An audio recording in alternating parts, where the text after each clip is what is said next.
gente vai receber nosso querido missionário Washington Sá. Por favor, Washington, seja bem-vindo.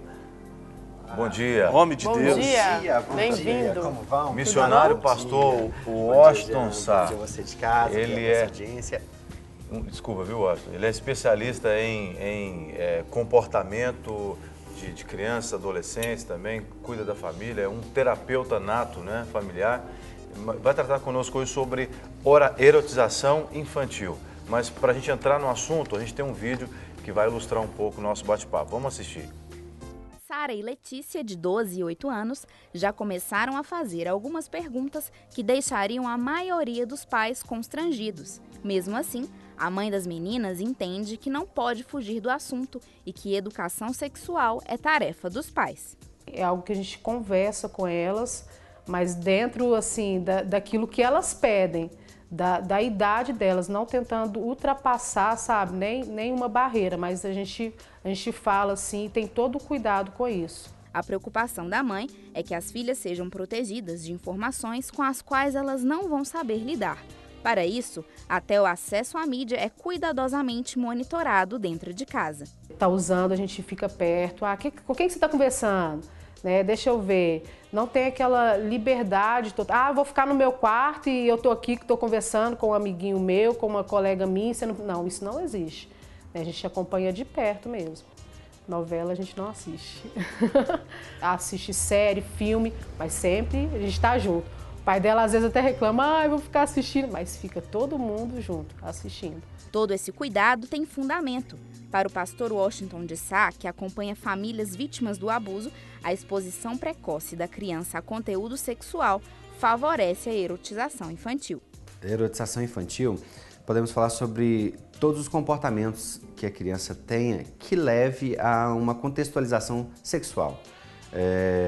Movimentos sexualizados, dança erótica, precocidade em se relacionar de forma íntima. Então essa erotização, nós podemos tratá-la como várias facetas, mas a principal seria para um comportamento sexual inapropriado para a idade ou precoce. O bombardeio de informações erotizadas pode vir das mais variadas formas. Essa informação pode vir por meios massivos de comunicação, como a mídia. A criança pode assistir a um conteúdo como uma novela que não é próprio para a idade, num horário inapropriado que os pais permitam que ela esteja na sala, e ali ela vai ver toques, carícias, seminudez e não vai entender o que está vendo. Isso também pode refletir um comportamento erotizado. Esta psicóloga trabalha há 20 anos com casos de exploração e abuso sexual infantil.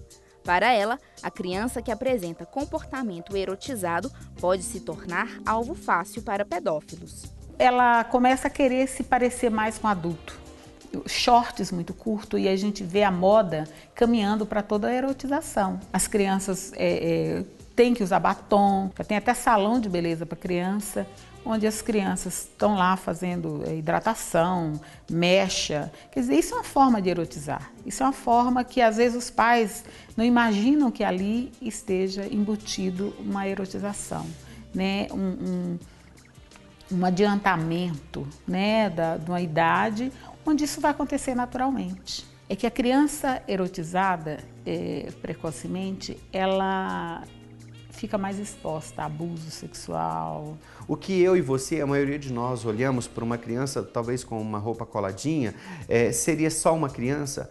Para um abusador, não, é motivo de excitação. Então ele olha para uma criança com mini saia, dançando de forma sensual, isso desperta o interesse pela criança, que se estivesse vestida de forma diferente, mais protegida, menos modelando e apresentando seu corpinho, não chamaria atenção. Proteger as crianças de abusos e cuidar para que elas não sejam ensinadas além do que conseguem assimilar é função dos pais.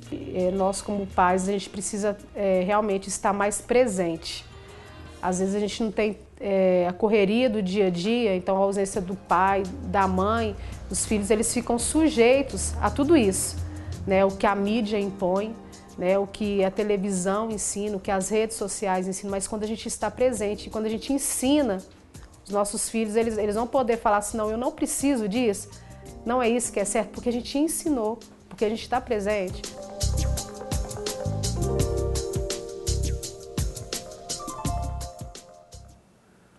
Muito mais do que uma estratégia de mídia social, é uma estratégia maligna do diabo erotizar as nossas crianças, porque aí as crianças vão perder exatamente aquilo que Deus deu a elas na infância para que se tornem adultos, né, saudáveis, porque uma criança erotizada, né, Washington, ela com certeza vai ser um adulto que vai enfrentar muitos problemas, seja um menino ou uma menina, quando crescer, se passou, eu falo por experiência própria, né? Eu fui erotizado, eu fui introduzido ao mundo sexual desde criança. E olha, um simples ouvir, eu posso falar por experiência própria, um simples ouvir o pai e a mãe tendo um momento de intimidade já é um início ruim na erotização, né? É isso aí. O assunto ele é bem amplo, a gente pode partir desse princípio da questão da erotização por parte sexual, mas também da adultização. O senhor disse sobre os meninos, muitas vezes os pais acham bonito os meninos serem os galãs, então Pegador, incentivam, né? E estimulam até comportamentos que seriam inapropriados para a idade de criança, independente se ser menino ou menina. Quando é menina, não mexe, não brinca, não fala nada, cuidado, as meninas. Na nossa cultura, então, tratamos os meninos de forma diferente, deixamos eles mais soltos, brincam sem muita supervisão, se envolvem em conteúdo e contextualização nas questões sexuais, sem muita supervisão de adultos ou responsável. E aí o menino fala de namoro, enfim, ele tem mais liberdade. E o que acontece? Se a gente relembrar um pouquinho da prática violenta nas questões sexuais contra a mulher, o estupro, mesmo as questões da pedofilia, qual é o perfil deste abusador? A maioria absoluta, homens, que cresceram sem limites, cresceram sem uma modelação, cresceram muitas vezes soltos. Prende as suas cabritinhas porque o cabrito está solto, então deixa os meninos soltos. E isso não é bom. Além disso, essa adultização, por exemplo, com as perguntas. Eu tenho uma filhinha, Maitê está hoje com 1 mês e 7 dias, linda, um beijo, filhinha, papai te ama. Então eu imagino se alguém chegar para ela e dizer, você já tem namoradinha aos 3, 4 aninhos, eu vou ficar muito triste e muito bravo. Não, ela não tem idade para isso. Você falou uma coisa que me dá ojeriza, é aqueles pais que falam com o filhinho, namoradinha, põe os 2 menininhos para beijar, isso me dá ojeriza. Aliás, quando fala de erotização, a gente está pensando aqui só em filme pornográfico, mas às vezes os pais, eu sei que eu vou tomar pedrada no que eu vou falar aqui agora, mas os pais, sem perceber, estão erotizando os seus filhos de uma forma assim que teoricamente parece um pouco infantil, mas não é. Por exemplo, eu sou contra pai ou mãe beijar na boca da criança. Eu sou extremamente contra. Concordo. Por quê? Porque normalmente a criança vê o pai beijando a mãe na boca. Então a referência que ela tem é o seguinte, o homem beija a mulher na boca, não é uma coisa de criança. Então, de repente, o pai e a mãe beijam na boca da criança, isso na minha opinião, isso é um problema. Outra coisa, o pai que toma banho com as crianças, né? Com a filha principalmente, e chega uma certa idade que não dá mais, cara, entendeu?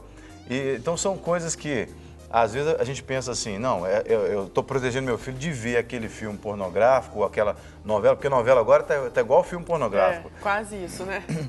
Mas às vezes os pais estão criando erotização dentro de casa até sem perceber. O senhor falou certo. Lá no meu site, salvesufamilia.com.br, tem uma postagem sobre o selinho. O selinho é fator de risco para a criança. A criança se torna, isso é pesquisa, se torna vulnerável a carícias e contatos por pedófilos quando ela entende que o beijo, o selinho é algo normal, natural, é demonstração de carícia. Então é um dos fatores de risco para que deixe uma criança predisposta ou vulnerável à violência sexual que possa ser sofrida. A questão do banho também. Eu falo muito sobre isso nos nossos congressos, nas palestras, sobre pedofilia principalmente, desenvolvimento sexual e sexualidade infanto-juvenil.